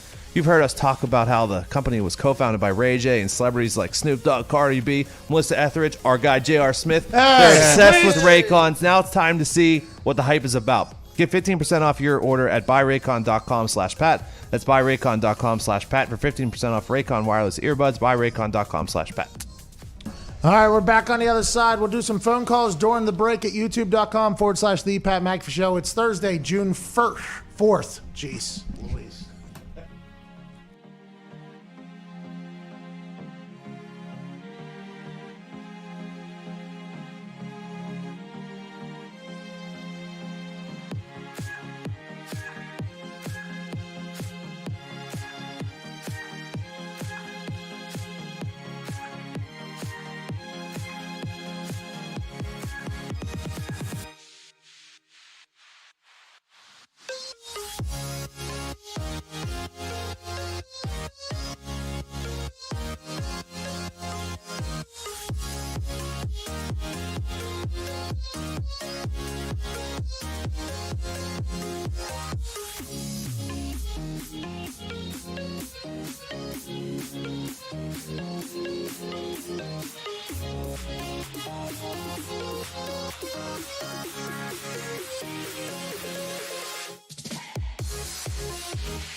Get it, let's go. Dream house is a tour bus. Scream loud that you knew us. Deep down on the new plug. You ain't about to get too dust. Pete's frown when they crew scrubs. Sweet sound from the two subs. Beats loud as a move, bruh. Lead the crowd like, ooh, what? Long hair on the big body. 210s, both sitting shoddy. Crack a fist, start getting rowdy. Blowing nose, looking like an Audi. It's Uncle Sam without the taxes. Crowd stands up, I keep them loud. I made this beat, you hear it smacking? Who is 30? Hand me a nap. You probably wasn't expecting this. What? Expected this?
If you're listening to the show right now, I want you to take a second and look. Don. When was the last time you shaved your jock? Long time. It's been a while, don't lie. Let's take a second to thank our sponsor, Manscaped, for holding you accountable to get rid of the funk and shaving up that junk. Manscaped is the only men's brand dedicated to below-the-waist grooming and hygiene. Manscaped is forever changing the grooming game with the Perfect Package 3.0 Essential Kit. That boy Z. Bring her home, Z. Come on, Z. Come on, guys. Come on. Thank you. The perfect tools for your family jewels. The Perfect Package 3.0 Kit comes with the new improved Lawnmower 3.0. Do you mind if I call the action real quick? Please give him a big old call. Not movie. Call people to do something. Okay. Call to the action. Yeah, okay. Get 20% off and free shipping with the code America at Manscaped.com. That's 20% off with free shipping at Manscaped.com. And use code America. Your part of your body and your balls will thank you. And baby Z. Good toss. Shout out to Manscaped, by the way. If you've ever shaved your kit and caboodle with a Manscaped lawnmower, Tony will. Oh, yeah. No idea. Lawnmower 3.0 has got a little light on it, too, by the way, so you yeah. can see areas that you didn't used to be able to see. Now, granted, I've been on the Stairmaster a lot. It's getting tough to see a lot of areas down here. Somehow my legs are only growing at this point. Jeez. I don't know what's going to happen. I'm going to have to lower this chair down, said a friend of mine growing up, McDade, told me. McDade said, hey, you're going to have to lower the chair down. You keep on them Stairmaster. It's really starting to happen. I'm not as fat as I was a couple weeks ago. I feel very good about that. I've been getting into a nice routine. But I'll tell you what, it is normally this show is one of the highlights of my day. Coming in here, knowing that every single word said could potentially affect the way somebody views something for a long time is what we like to call a lot of pressure. Yeah. A lot of pressure. Yes, sir. You're handling it very well. Well, we're just trying to unify here. Hey, I feel like we're just trying to unify. Tony Dungy in the first hour was a great conversation. Love Tony Dungy. Coach Tony Dungy has a lot of experience in this world, too. Not only did he talk about his dad not being able to work in Washington, D.C. after coming back from war working for the Tuskegee Airmen, which is the African-American Air Force. I mean, it was some deep stuff there by Tony Dungy. Those are conversations that have to happen, though. Those have to happen. Tony Dungy, by the way, sports coach. Drew Brees, sports person. So we got a lot of people telling me, like, hey, talk about sports. This is the current world of our sports right now. Sports people making moves. Sports platform making moves. By the way, on the other side of this thing, I still believe, I would like to get quoted on this, we're going to be a better country altogether. Oh, yeah. Agreed. You see that? Because the sun is brightest after its darkest dawn. Well said. Right now, you have to get to this point to get real change and get real action, and that's where we're at. We're coming out of it on the other side. Cops are hugging protesters all across the country. Messages are being heard. People are learning things. Yes, there's some people still saying dumb things, but here we go. And just 1 week from now, the AFL is back. Yes! Let's talk about it with our friend from Australia, Warwick. Warwick, what's going on, bub? Hey, Pat. Things are going great down here. AFL only a week to go, and that means betting markets are open, mate. Betting markets are open, so get your multis going. Okay, who are we betting on? Collingwood? We're betting on the Magpies, correct? Well, I mean, if you want to support your mate Cogzilla, yeah, Collingwood's the way to go, but they're going up against the winners of the previous season, Richmond, so it's going to be a tough ask, but they're all going to be close games this week. You can go either way.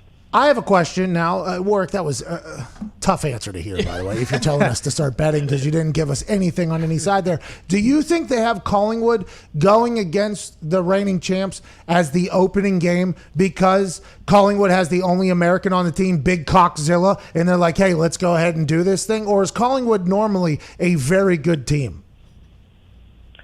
Yeah, normally Collingwood's a very good team. They've got one of the biggest supporter bases. They're equivalent to the Dallas Cowboys of the NFL.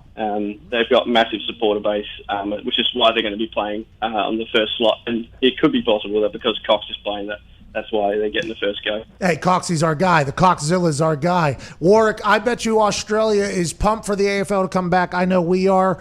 If you want to ever come back and just tell us who to bet on and where we should spend all our money, we'd be very appreciative of that instead of saying, hey, very close games, mate, could go either way.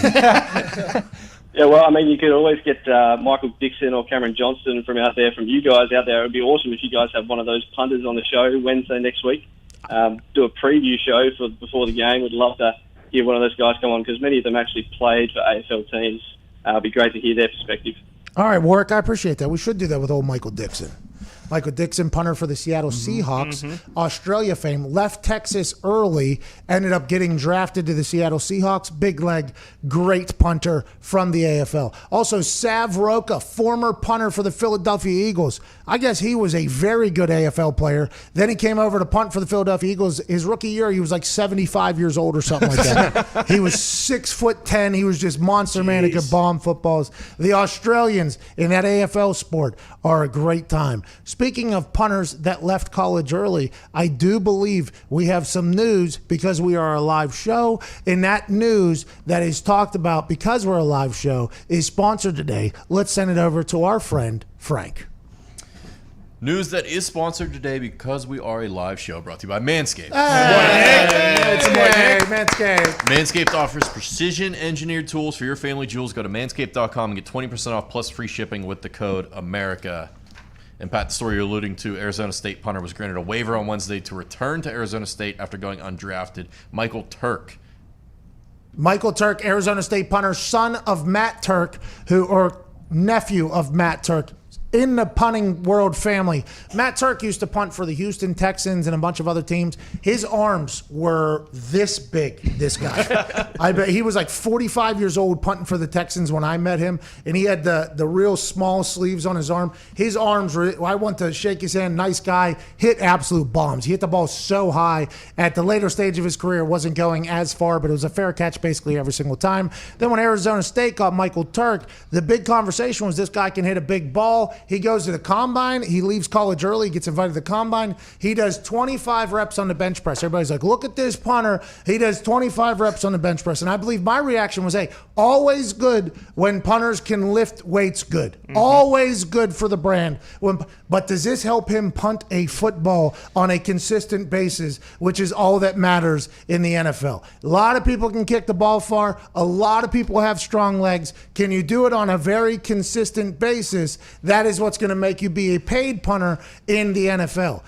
Mr. Turk here didn't get drafted, and he also didn't have the chance to go work out with any teams to prove that he was a consistent bomber or an inconsistent bomber because of the COVID-19 quarantine. It's hard to Zoom with a punter and have him watch your workout. So I believe that's why Michael Turk said, hey, listen, I didn't get a real good chance here to become a free agent anywhere. I didn't get drafted. Unforeseen circumstances. Is there any way I could potentially go back to Arizona State and potentially be a punter in college one more time? And the NCAA, for all of the bad decisions the NCAA has made for a long time, said, hey, we do it with basketball. If somebody in the basketball world wants to go and try to make it to the NBA and they don't make it, they're allowed to come back to school. Why not do it with football in this case? And I assume it's going to happen more often, which it should. If juniors want to see if they can get drafted and make money for their families and kind of go and do it, and it ends up not working out how they should be allowed to go back. But here's the first case. Maybe this will lead to it for going forward. The fact he wasn't drafted was tough, especially if you leave early. That's got to be quite a shot at the confidence a little bit. But then whenever you can't work out and prove why you left early, that's probably even top of that. And the fact that the NCAA had a brain here is something that doesn't normally happen. Does it hurt anyone? Like, what's the reason why they wouldn't let players declare for the draft and then come back? Because you sign with an agent, you buy a bunch of things, you get training maybe, you get gifts in that nature, and then if you come back, you've already lost your amateurism, which is where they made up because you received these things. So that is the only reason why. Maybe Michael Turk got some suits, by the way, and some watches and things of that nature from his agent. Did they have to make sure he gave it all back? Probably. I assume. What if he doesn't get drafted next year? That'd be tough. Yeah. That'd be tough. You think him walking back in the locker room, like they're going to be like, oh. How'd it go? Oh, you're still playing for? Let's give it one more run. I do believe if you get a chance to work out for teams, you're in a better spot. But I assume he got a chance to work out for teams back before the combine and stuff like that because he was at the combine or after the combine. I don't know. I don't know when the quarantine hit during the workout period, but he stated that since he didn't have time to work out for teams, that kind of inhibited his whole thing, and I would assume that is an accurate statement. Does it hurt players like in the transfer portal? Like some punter saw that he was going to the draft, and he's like, oh, there's a spot open there. I'll transfer there. And then he comes back, and then that guy's stuck. Well, what if they brought in another punter already who signed, and the guy's really good? And now this guy's got to compete for his job at Arizona State when he thought he was going to be in the NFL. I mean, there's a lot of things that can unfold, a lot of drama, but it all revolves around whether or not you can hit a ball consistently. We got to get to a break because we got Mason Crosby on the other side. Mason Crosby's longtime teammate and friend, Aaron Rodgers, came out last night and dunked on the narrative that quarterbacks are tone deaf because of what Drew Brees said. We'll talk to Mason Crosby about that, about the Green Bay Packers, about him potentially having a new best friend in Jordan Love. 28 minutes after the hour, we're back on the other side. This is the Pat McAfee Show.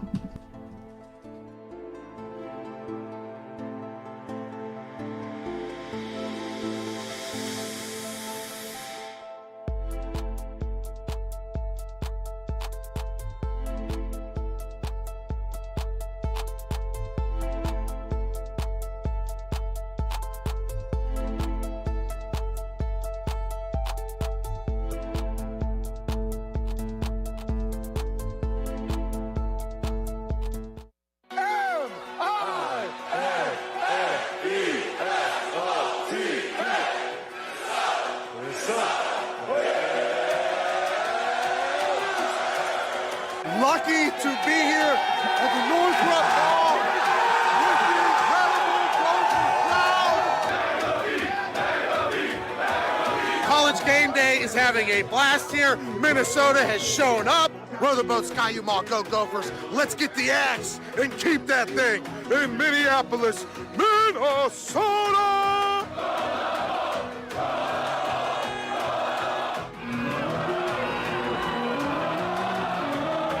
The place is about to lose their minds. Ladies and gentlemen, watch a man maestro a crowd like Coach Lee Corso.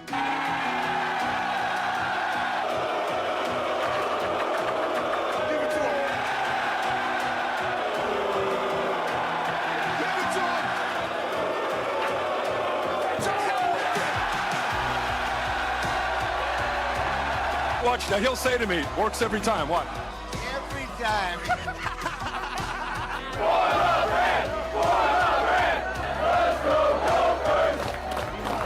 You just can't dog pee on a field. This obviously led to a nightmare situation for Luke Logan, who misses the extra point. An absolute pandemonium happened. But in Dwayne Haskins' defense, the Redskins and Dwayne Haskins might never win a game again. That guy's flexing like DJ Fleck a little bit. Good sells a little bit delayed. Great got me the for a throw. ref. Throw the flag. Sell your soul. Who hates Iowa? A lot of hate here in Minnesota, Maria. Hey, you look good, pal. For me, right after we leave this octagon, I'm going to Lake Minnetonka. I'm pulling a swordfish out of there. Then I'm going to stop by Paisley Park. I'm going to pay my respects to Prince in the Purple Rain. Then I'm going to walk into TCF Bank Stadium, and I'm going to say, M-I-N-E-S-O-T-A.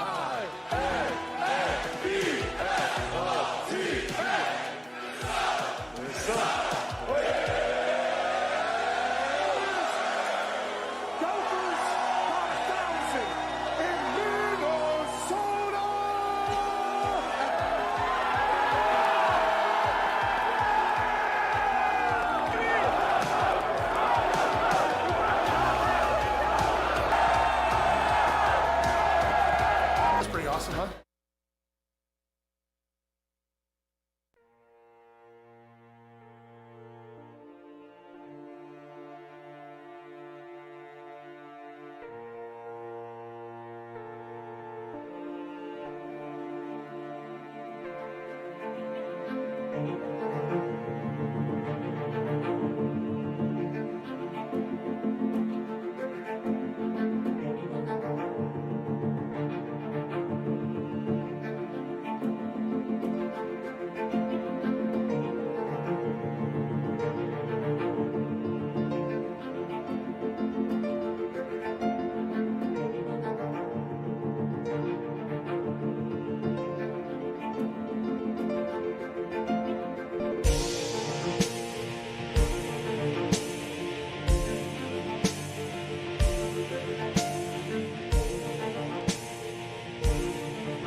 Welcome back to the Pat McAfee Show, Thursday, June 4th. Joining us now is a Super Bowl champion, a handsome gray-haired fella. He used to bomb balls at Colorado, and for the last 14 years, he's been a Green Bay Packer. Ladies and gentlemen, Mason Crosby. Yeah! Mason! Mason. What's up? Hey, thank you so much for joining us in the middle of the world that we're in. Thanks for taking time. Before we get to a conversation, you being a part of the Enough is Enough video with the Green Bay Packers and what the locker room was like during the kneeling protest, which I talked about last hour, can we talk about the backdrop here and how you have 700 game balls behind you? Yeah, I got a lot of stuff going on. I got old CU helmets, got some of my teammates, captain's picks. So my office is set up here. Hey, what's the Detroit Lions game ball from last year, 1 year after the game that you had, and then you basically go ahead and win that thing? Is that thing held up anywhere in there? Well, it's on the other wall. There's another wall full of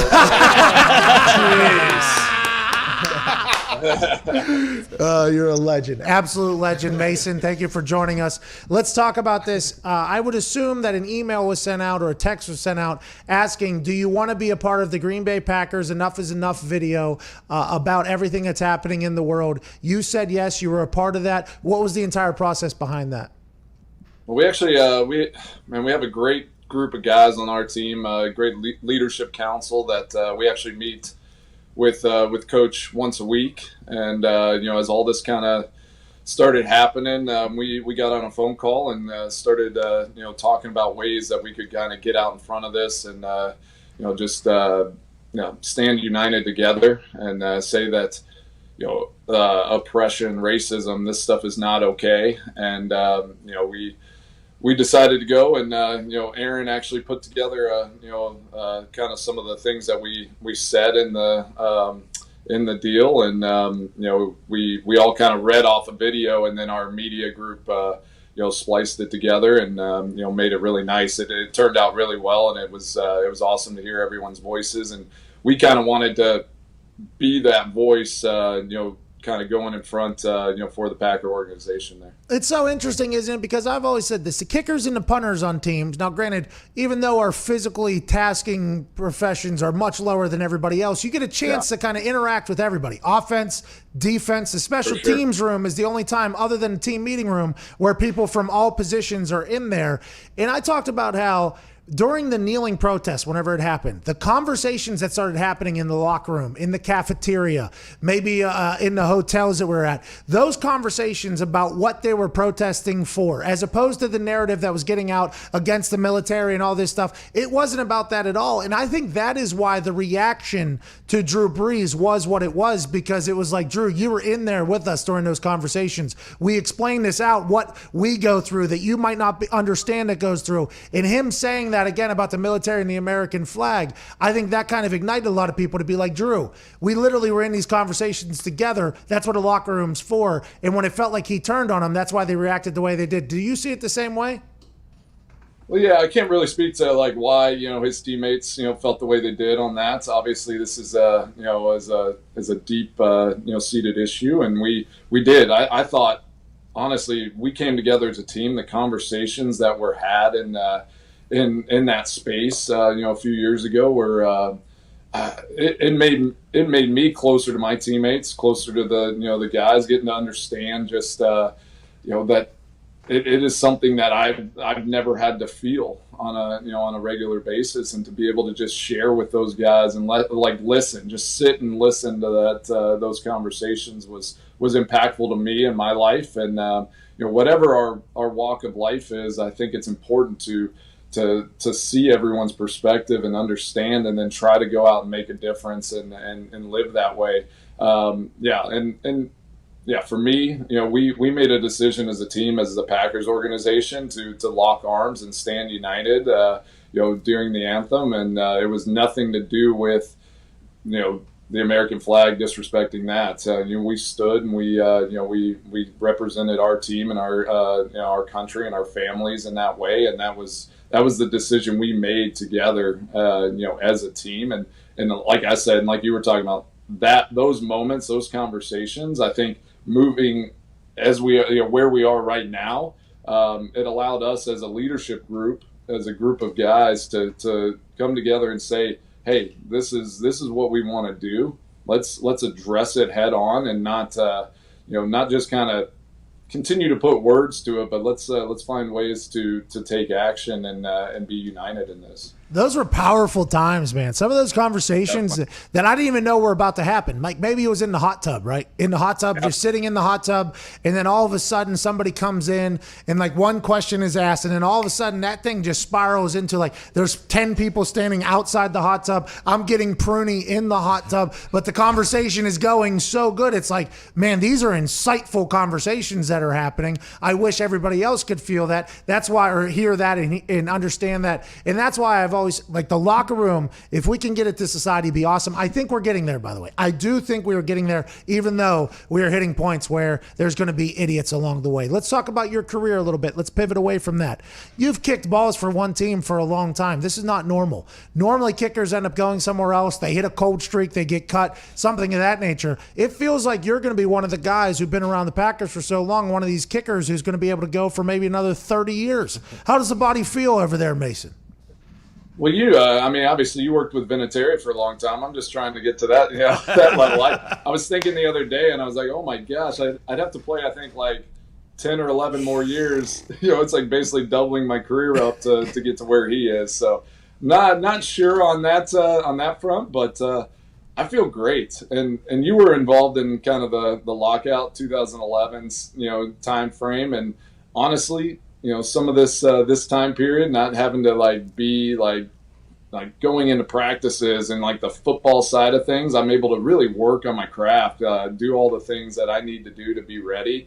Feel like I'm taking great care of my body in this time period, and just really focusing on those little things that are going to help me down the road. I mean, as we get older, our bodies just we can only handle so much of the daily grind of going out and trying to perform, and even in a practice setting. I sometimes think practice settings sometimes are a little more pressure packed than even a game, just because it's like every kick you kick 5, 6, 8 kicks in a row, and you're expected to make every single one of them, and it's like you got to really lock in and be ready for that. So to be able to just kind of build my mental prep and my physical stuff, kind of preparing for training camp and more for the season, just feels really nice to me right now at age 35. So. A couple years ago, you had a brand new snapper, a brand new holder, and that is tough. Like, I don't think enough people understand that. I was actually excited to call your last game against the Lions so I could point that out to a lot of people that are watching. Like, hey,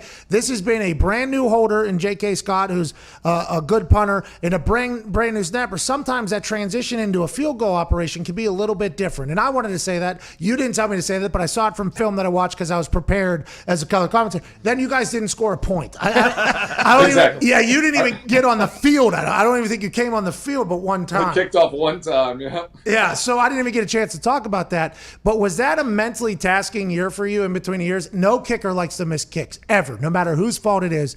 And there's a chance. You had a lot of success for a long time, and then you ran into that a little bit. Coming out of that on the other side this last season, what was it that kind of got you out of it? Was it a lot of it operation, getting comfortable with things? And how did you not let that beat you too much? Yeah, honestly, that season was one of my more fulfilling seasons, being able to just really shape and work with those young guys. And it was trying after, Detroit, just the worst game of my life, to be able to bounce back the following week, have a game winner, and then going throughout the rest of the season and only missing, I think I missed 2 kicks the rest of the year. It was, I worked so hard. Honestly, that game, not kicking a field goal in that Detroit game, was kind of a blessing because I was just so tired. I was just worn out. It's like I am ready for this season to be over with. But it was that year again. I learned so much through adversity and through moments. I was actually listening to a podcast today. A guy, Chad Wright, Navy SEAL, and he was talking about how through adversity, the decisions and the things that we do in these times, especially, and it kind of cycles back to what we're going through right now, is what we do in these moments will define us for the rest of our lives. And it's like, that is so true. And that's kind of through my trials and, tough times, I've found that. Like, something lights inside of me whenever I'm put against the fire, and I enjoy the challenges, and sometimes it's harder to handle success than it is those tough times, and to kind of fight through them. Aaron, by the way, was one of your biggest supporters through your, I don't want to say bad times, but through your misses and through the operation potentially not being as smooth as it should be. Aaron was the guy that was right next to you even in that Detroit game. It was very much like Aaron has this notion about Aaron that Aaron only cares about Aaron, and it's a national push. It's because I think he doesn't do as many interviews and he's a little bit more quiet than some people think, and there's always this narrative like, oh, Aaron's this, Aaron's that. But in that moment where you had that bad game in Detroit and Aaron was literally the first person next to you, that means so much more than just the words that he's saying. That's telling all the Packers fans like, hey, listen, this is my guy, this is our guy, I'm on your side. What is Aaron like as a leader for that team? You talk about that leadership council. You talk about how he was the one that wanted to put together the video. What is Aaron like as a leader that some people don't fully understand? Well, that's exactly right. I mean, that's what he is every day. He's going to be the first guy to demand greatness, but then he's going to be the first guy to come up and be there for you in good and in bad times. I mean, that's just who he is. He's private. He doesn't want all that stuff out there. But he's in that locker room. He's in that building every day, pushing guys to be great, and then building guys up on a daily basis. So, yeah, I can't say enough about Aaron as a teammate and as a friend. The support and the stuff that he's shown me. It's I try to repay that, but it's it's what do I do? Great job, you threw 4 touchdowns. Go pat him on the back, So just try to give him a hard time in those those few moments. Kind of bring him down to our level for a moment, and then he goes back out and balls out for a second. How will the locker room handle? Because Aaron's come out and said, listen, this is not Jordan Love's fault that he was drafted in this situation. Just like Aaron believes that it's not his fault he was drafted in a situation with Brett. Now, 2 very different circumstances. They traded up to get Jordan. Aaron fell to the Packers. He has a lot of years left. Whatever. There's a lot of differences. But how do you think the locker room and Aaron will handle Jordan Love? And is there a chance that this is maybe the best spot for Jordan Love to go to because of the relationship Aaron will probably have and the effect he'll have on his game? Yeah, obviously, it was interesting how it all played out, and I know Aaron will handle it like a true pro. I mean, he's just going to go do his business. He's going to probably treat Jordan might be treated like a rookie occasionally, and there'll be pressure to get everything figured out quickly. I mean, Aaron in that room, I mean, the demands and the pressure on those guys to make sure that they know what they're doing. He does not want anyone going on the practice field and coming into work not knowing exactly what they're doing. So there's always this level of trust, and Jordan, just like any other teammate's he's going to have to earn that trust and earn that respect of Aaron in that locker room, and he's going to get tons of reps on the practice field. We're going to need him. We're going to need a guy like that. Hopefully he can develop into something that can really help us practice and prepare for seasons. And I know that's Aaron's ultimate goal. I mean, Aaron, he wants to win. He wants to win at all costs, and he's gonna work really hard to do that. Guy's about to ask you a question. He is one of the owners of the team that you play for. Okay. Big fan as well.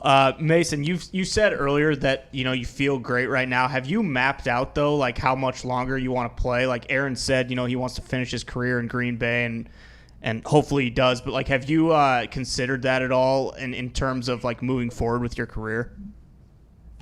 Yeah, my hope might be that I'm kind of tied to Aaron. He needs to have an old guy there next to him all the time. So as we get a little bit older, I can kind of just keep bridging that gap and make sure that he's not the elder statesman at all times. So if I could tie myself to Aaron, and as long as he wants to play, I'll just keep rolling. That'd be pretty nice. But for me, my goal I think right now is kind of get through this next season, kind of keep stacking on top of this.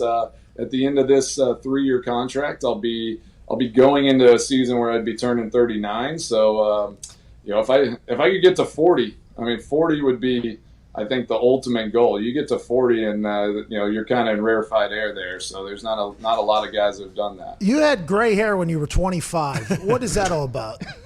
What's that? Yeah. See, I want to blame genetics. I kind of blame my daughters. You see all the pictures and stuff. I mean, I have 5 kids over here, so I look back at 2000. like 13, I didn't have like a ton of gray hair. And then I had my first daughter, and 2014 on, it just went crazy. So I'll definitely blame my daughters. They're amazing, but the stress of like thinking about them becoming teenagers someday just blows your mind. Well, you took a stand to hopefully make the world that your daughters grow up in better than the ones that we grew up in, hopefully for everybody. Last question before I let you go. When I went out to call that game in Green Bay, I went to a bar across the street from Green Bay, and they said you were an investor in that bar. Was I lied to? I think you were lied to. I've not invested in a bar. Were you at Lodge Kohler, though? What's that? Was it Lodge Kohler? It was a lodge, yeah. Yeah, Lodge Kohler. I've done endorsements for them, but I okay, same thing. I did a commercial right in that bar. Hey, great bar. Oh yeah, it's awesome. It was very, very nice. I thought you were potentially an investor, and I'm like, Mason Crosby, big brain, good idea investing in this bar right here. And I wish I could own part of Kohler. That'd be pretty awesome. Oh.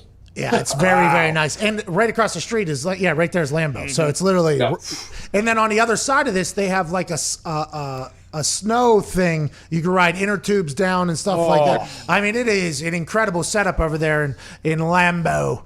It's amazing. It is. It is absolutely beautiful. Hey, Mason, I can't thank you enough for joining us, brother. Have a great day. I really appreciate it, guys. Who's that picture right behind you there?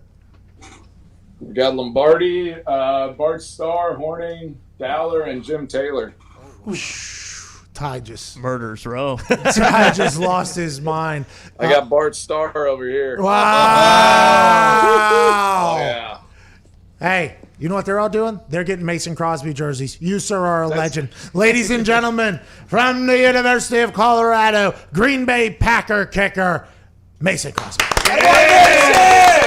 Good boy, Mason. Thank you, buddy. Appreciate y'all. Yeah, you too, man. Good seeing you. Yeah, you too, boss. Hey, good football kicker there. What's up, Picks? There's an update in Texas. Okay, here we go. Texas Governor Greg Abbott. Stadiums, whether it be where the Mavericks play or the Texas Rangers play or the Dallas Cowboys play, will be able to seat at 50% capacity. Starting when? Doesn't say. Because June 1st, it was 25%, right? Yeah. Now here we are, June 4th, and they're like, you know what? We gave that a go. Nobody really bid on it. Let's go up to 50%. Look for potential professional wrestling to go try to make this happen down here.